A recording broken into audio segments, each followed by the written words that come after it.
Hello dear. Today I came again the new session of the phrasal verbs. In the previous video I have given very clear definition and some examples for the phrasal verbs, and today I took again 5 more examples for the phrasal verbs. So if you see the first one, look for, look for. The meaning of the look, chusuta.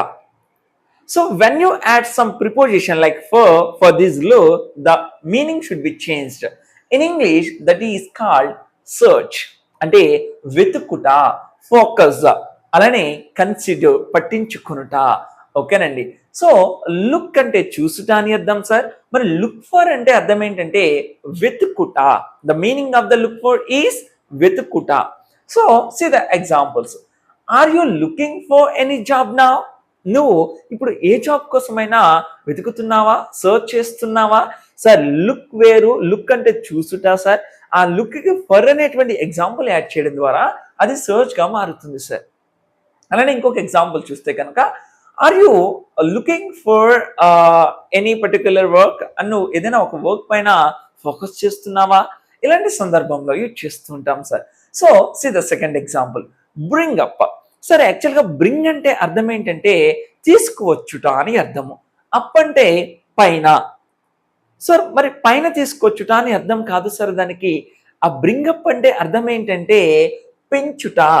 ఏదైనా పెంచడాన్ని, raise చేయడాన్ని ఏమని అంటామంటే bring up. Example, born and brought up అంటే పుట్టి పెరిగింది అనేటువంటి సందర్భంలో కూడా ఈ యొక్క బ్రింగ్ అప్ అనేటువంటి ఫ్రేజ్ ని మనం యూజ్ చేస్తూ ఉంటాం.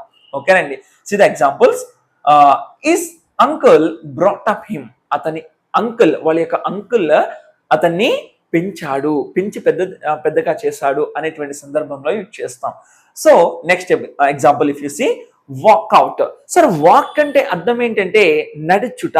ఓకేనండి. అవుట్ అంటే బయట. వాక్ అవుట్ అంటే బయట నడిచాడు అని అర్థం కాదు sir.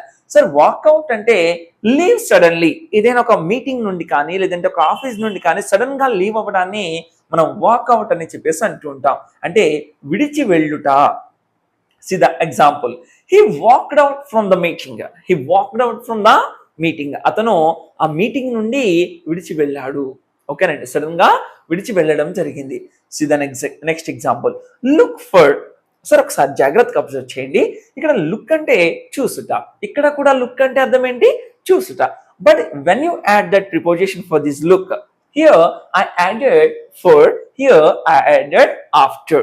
Those are prepositions.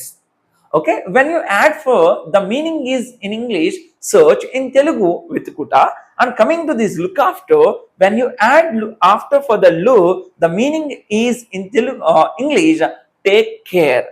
In Telugu జాగ్రత్తగా చూసుకొనుట. ఏదైనా ఒక వస్తువుని కానీ, లేదా ఒక వేరే ఒక బర్డ్ని కానీ, లేదైనా ఒక పేరెంట్స్ని కానీ చాలా జాగ్రత్తగా చూసుకోవాలి అనేటువంటి సందర్భంలో లుక్ ఆఫ్టర్ అనేటువంటిది మనం యూజ్ చేయడం జరుగుతుంది. ఎగ్జాంపుల్ చూస్తే కనుక, every one has to look after the parents. ప్రతి ఒక్కరు కూడా వాళ్ళ యొక్క పేరెంట్స్ని చాలా జాగ్రత్తగా చూసుకోవాలి. హ్యాస్ టు మీన్స్ చెయ్యాలి, లైక్ హ్యావ్ టు మీన్స్ చెయ్యాలి. అదేవిధంగా టర్న్ ఆఫ్. నెక్స్ట్ ఎగ్జాంపుల్ చూస్తే కనుక టర్న్ ఆఫ్. సో టర్న్ అంటే తిరుగుట, ఆఫ్ అంటే పైనుంచి తిరగమని కాదు సార్. ఇక్కడ స్విచ్ ఆఫ్, ఏదైనా నిలుపుట లేదా ఆపుట అనేటువంటి సందర్భంలో ఇక టర్న్ ఆఫ్ అనేటువంటిది యూజ్ చేస్తాం సార్.